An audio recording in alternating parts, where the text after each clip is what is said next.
Morning সবাইকেই। সকাল সকাল আমি চলে যাচ্ছি আজকে দুর্গাপুর, কেন কি দুর্গাপুরেই আমার কলেজ। আর আজকে একটুখানি কলেজেতে কাজ ছিল, সেই কারণের জন্যই কলেজ গেছিলাম।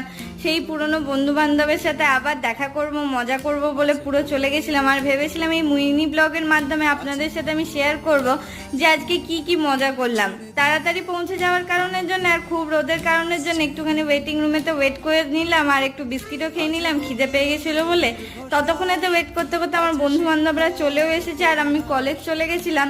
দিয়ে দরকারি যা কাজ বাজ ছিল দিয়ে করে নিচ্ছিলাম। আর সত্যি কথা বলতে খুব মন খারাপও হচ্ছিল যে এখন আর সেই কলেজ যাওয়া নেই, সেই টিফিন খাওয়াও নেই, আর ওই ক্লাসরুমও নেই, লাইব্রেরিও নেই, কিছুই নেই, ওই আড্ডাও নেই, ওই খাওয়া দাওয়াও নেই। সেই করতে করতে আমরা ভাবলাম যে সবাই অনেকদিন পর এসেছি, তাই একটুখানি খাওয়া দাওয়া করে নিয়েছিলাম।